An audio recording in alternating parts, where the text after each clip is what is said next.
Moin Moin und willkommen auf meinem Kanal. Heute soll es mal wieder um einen See gehen, und zwar um den Hemelsdorfer See. Der liegt in der Nähe von Travemünde. Das ist der achtgrößte See in Schleswig-Holstein und somit auch in der Rankingliste von der Iron Lake Challenge die Nummer 8. Die Kilometerzahl wird ungefähr so 18, 19 Kilometer sein. Leider mit ganz wenig Blick auf den See, was ich zumindest bei Komoot auf der Karte gesehen habe. Das ist sehr schade, aber zumindest hier am Anfang habe ich schon mal einen Blick, einen vagen Blick auf den See durch das Schilf. Und ich würde mich freuen, wenn ihr mich wieder begleiten würdet. Ich bin Hermann und schön, dass ihr mit dabei seid.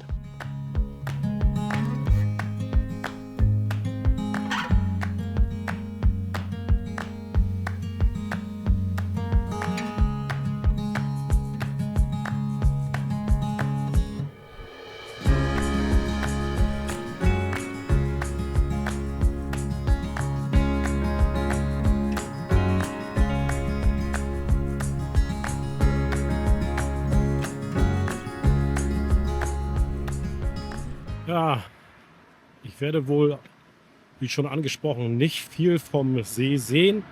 Und es wird wohl eine Menge Asphalt geben, wie man hier da schon sehen kann anhand des Radweges. Ich bin jetzt gleich aus Hemelsdorf raus und gehe in Richtung Ratekau.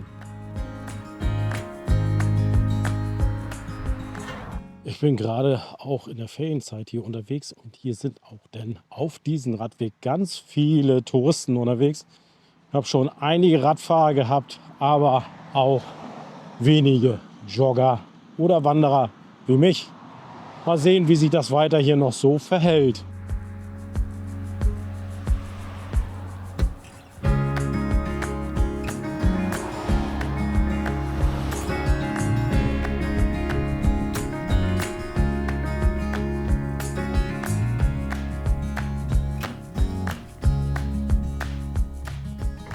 3,5 Kilometer habe ich schon hinter mir, also die Strecke vom Parkplatz weg sind 3,5 Kilometer.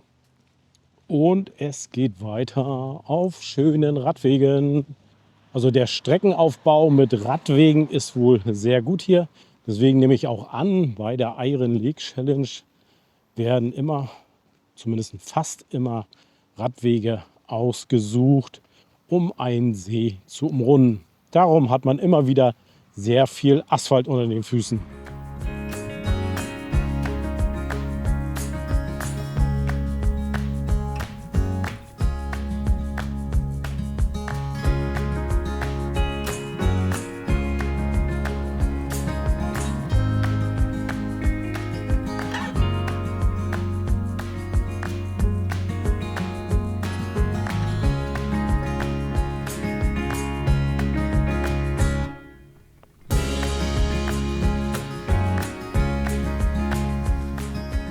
Wie ihr gerade gesehen habt, bin ich hier gerade in Offendorf. Damit habe ich ungefähr 5,1 Kilometer zurückgelegt. Also ich bin hier, bin von hier gestartet und muss hier noch das ganze Ende rum. Ist übrigens als kleine Orientierung Timmendorfer Strand. Was noch sehr interessant ist, hier gibt es noch eine Aufbewahrung für die Milchkannen. Weil wer es nicht kennt, früher hat man hier seine Milchkannen von den gemorgenen Kuhen abgestellt und die wurden dann eingesammelt und zur Molkerei gebracht.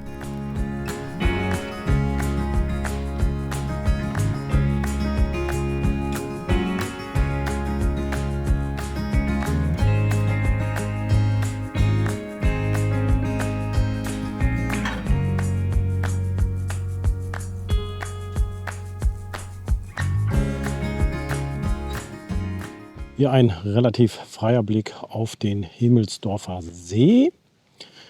Ich hatte euch ja schon einen Zugang gezeigt, aber dort wollte ich nichts ins Mikrofon sappeln, weil die anderen größeren Zugänge waren doch von Leuten belegt. Und es gibt sogar hier noch ein Naturbad. Das war da, wo ich die Gaststätte kurz gezeigt hatte. Der Himmelsdorfer See hat eine Fläche von 4,6 Quadratkilometer, hat ein Volumen von 23,9 Millionen Kubikmetern. An seiner maximalen Tiefe ist er 39,5 Meter. Die mittlere Tiefe ist 5,18 Meter. Das Einzugsgebiet sind 36,4 Kilometer. Besonderheiten: ein flaches und ein tiefes Becken. Also der See ist hier nochmal unterteilt. Hintergrund von der ganzen Geschichte: der Himmelsdorfer See hatte mal Zugang zur Ostsee. Das wird auch so ziemlich der letzte direkte Zugang zum See gewesen sein. In ein paar hundert Metern geht es weiter auf Radwegen. Schade, schade. An mehr Plätzen kommt man leider nicht an den See heran. Ich habe übrigens hier noch eine schöne Stelle gefunden, um am See eine Rast zu machen. Das ist meine erste Rast nach ungefähr 6 Kilometern. Ich habe mal wieder nicht viel mit, außer ein paar Snacks wie Kinderschokolade, ein paar Powerriegel, Isotrink und so. Also mehr wird es nicht werden. Aber so viel braucht man ja auch nicht, nur Sachen, die Energie geben.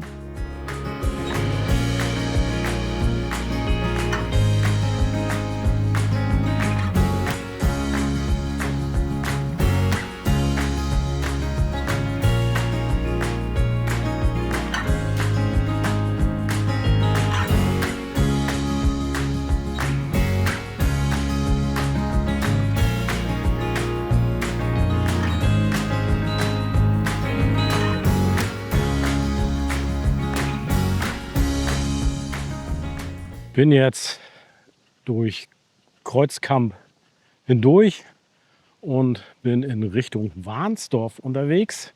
Und wie man sieht, hier der Radweg hat mich wieder. Das wird wohl leider jetzt mein ewiger Begleiter sein bis zum Ziel. Und vom See ist wirklich nicht zu sehen, wenn man ihn auch leicht erahnen kann da hinten.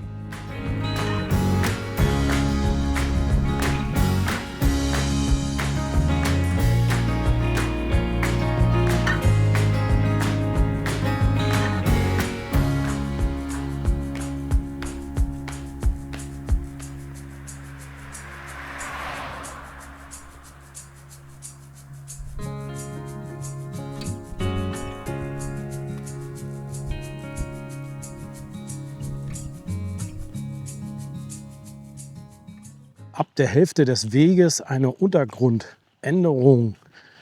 Es ist mal kein Asphalt, sondern ein schöner Feldweg mit einem Grünstreifen. Das entlastet schön die Beine. Und es läuft sich etwas angenehmer hier als an der Landstraße entlang und auf dem Radweg. Wobei der Radweg ist schon mal positiv zu sehen, weil ich hatte ja auch einige Seen, wo man direkt auf der Straße langlaufen musste und das war teilweise ganz schön gefährlich.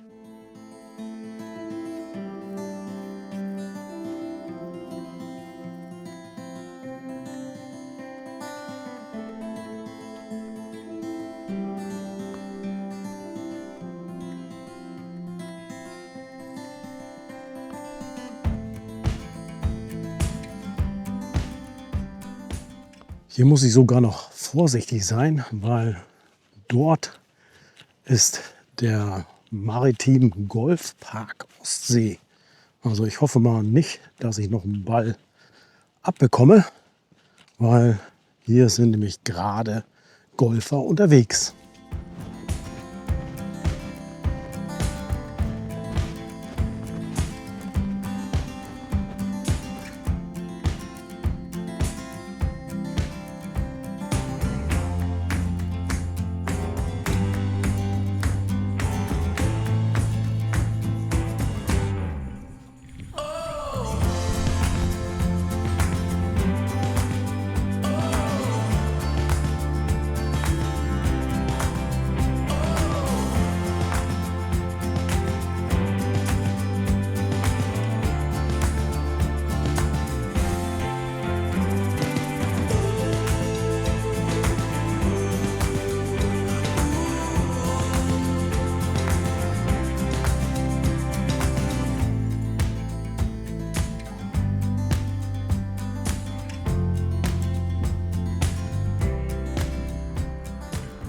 Also laut dem Schild hätte ich auch direkt am Golfplatz entlang gehen können auf der Wiese.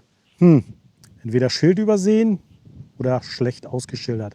Aber macht ja nichts, war ja nur ein kurzes Ende an der Straße und ich muss sowieso jetzt weiter an der Straße entlang.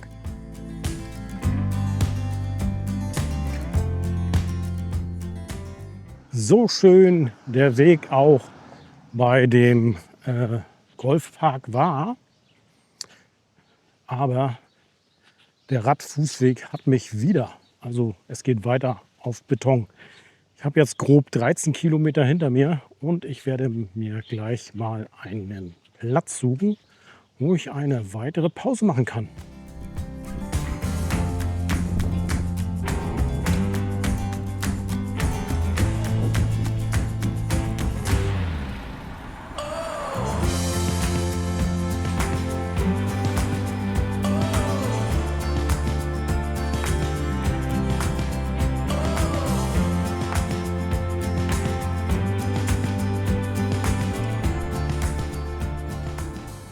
So, einen Rastplatz gefunden, um mal die Beine hochzulegen. Ich bin hier übrigens jetzt in Heaven oder Heven und ich habe jetzt ungefähr noch 6 Kilometer vor mir, bis ich wieder beim Auto bin. Also das wird die letzte Pause jetzt sein, mit ein bisschen Erholung. Der Pausenplatz ist leider nicht ganz so ruhig, weil man merkt das ja hier, also den Traktor hat man ja gesehen. Der ist genau hier an der Straße, aber dieser Pausenplatz wurde wohl nagelneu eingerichtet. Finde ich richtig gut. Die Bänke sind richtig gut breit und man kann sogar mal die Füße hochlegen. Das mache ich jetzt auch und gönne mir diese Pause.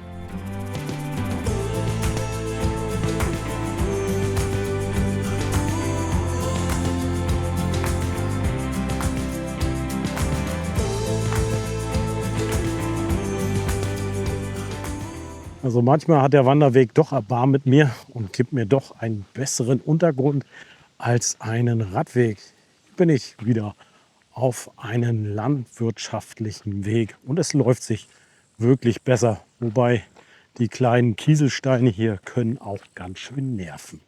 Aber wir wollen mal nicht so viel meckern.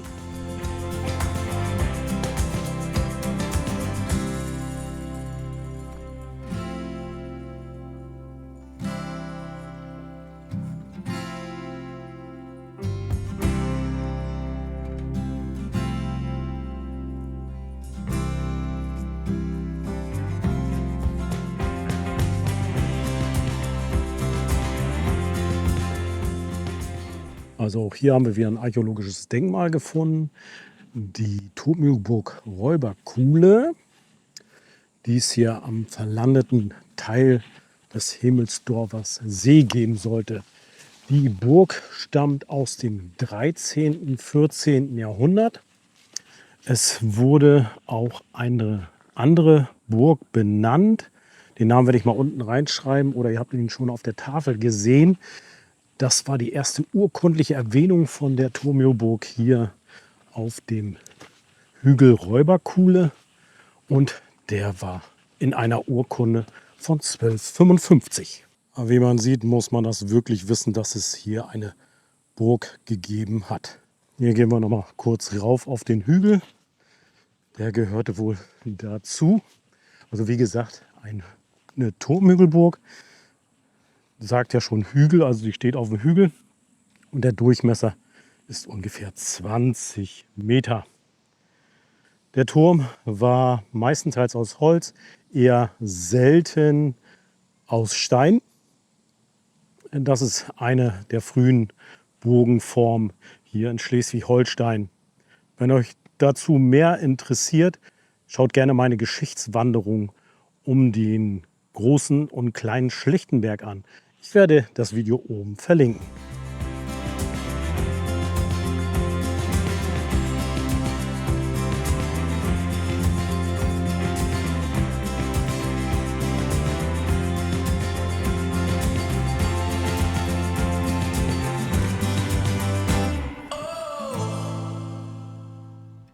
Auf diesem Teilstück des Weges war ich mit Liz schon mal, weil hier nebenan ist der Vogelpark Niendorf. Dort hatten wir auch mal eine Wanderung gemacht, irgendwie in dieser Richtung. Da kamen wir dann hier wieder zurück und waren dann fast beim Auto.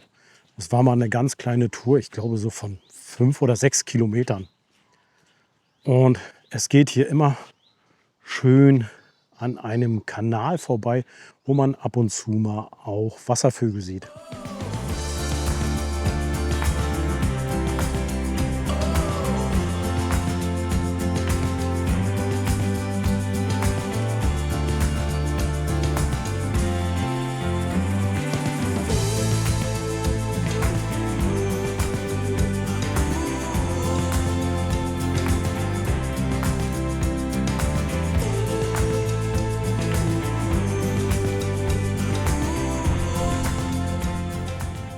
Also wenn man noch nicht genug Kilometer in den Beinen hat, kann man auch natürlich auf den Aussichtsturm hier steigen.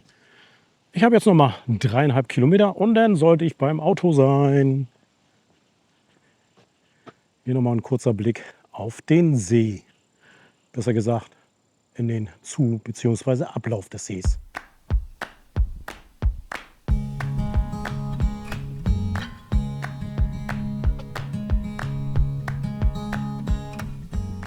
Auf dem Aufsichtsturm, wo ich gerade war, da hatte ich noch ein interessantes Schild gefunden.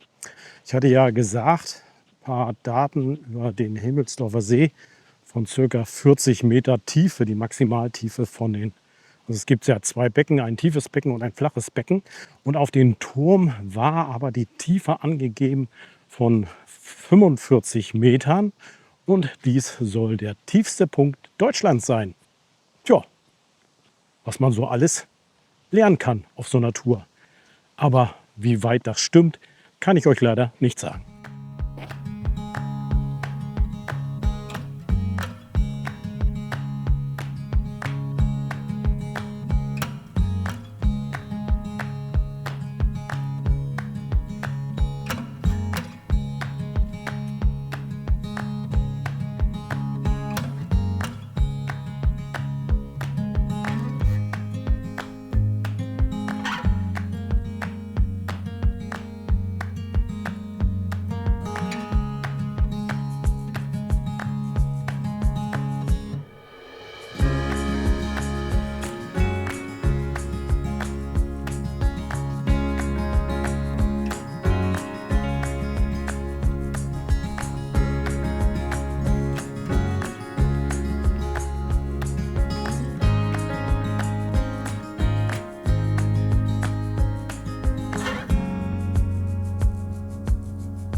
Der Radweg hat mich wieder, aber das ist jetzt nicht mehr so schlimm, weil ich habe jetzt noch ungefähr 650 Meter bis zu meinem Auto. Und damit habe ich die Umrundung des Hemelsdorfer Sees geschafft. Es waren dann ungefähr 19,8 Kilometer. Die genauen Angaben mit reiner Laufzeit und wie lange ich wirklich brauchte, packe ich euch natürlich wieder rein in die animierte Wanderkarte. Der Wanderweg selbst, es war kein Wanderweg. Also es war definitiv ein ausgeschilderter Radweg und dafür ist er auch gut. Das natürlich dann auch, dass ich diesen Wanderweg wohl nicht mehr wandern werde. Aber das Naturschutzgebiet hier, was in der Nähe von Niendorf, Timmendorfer Strand ist, das ist sehr sehenswert und da gibt es einige Routen, die man natürlich nachlaufen kann. Ich hoffe, ihr versteht mich überhaupt, weil hier gerade der Traktor an mir vorbeifährt und ich natürlich an der Straße bin. Rastmöglichkeiten hat man eigentlich immer wieder gefunden, überhaupt in den Ortschaften. Dort gab es immer wieder Bänke, auch im Naturschutzgebiet jetzt überdachte Rastplätze. Und die Begehbarkeit war eigentlich sehr gut.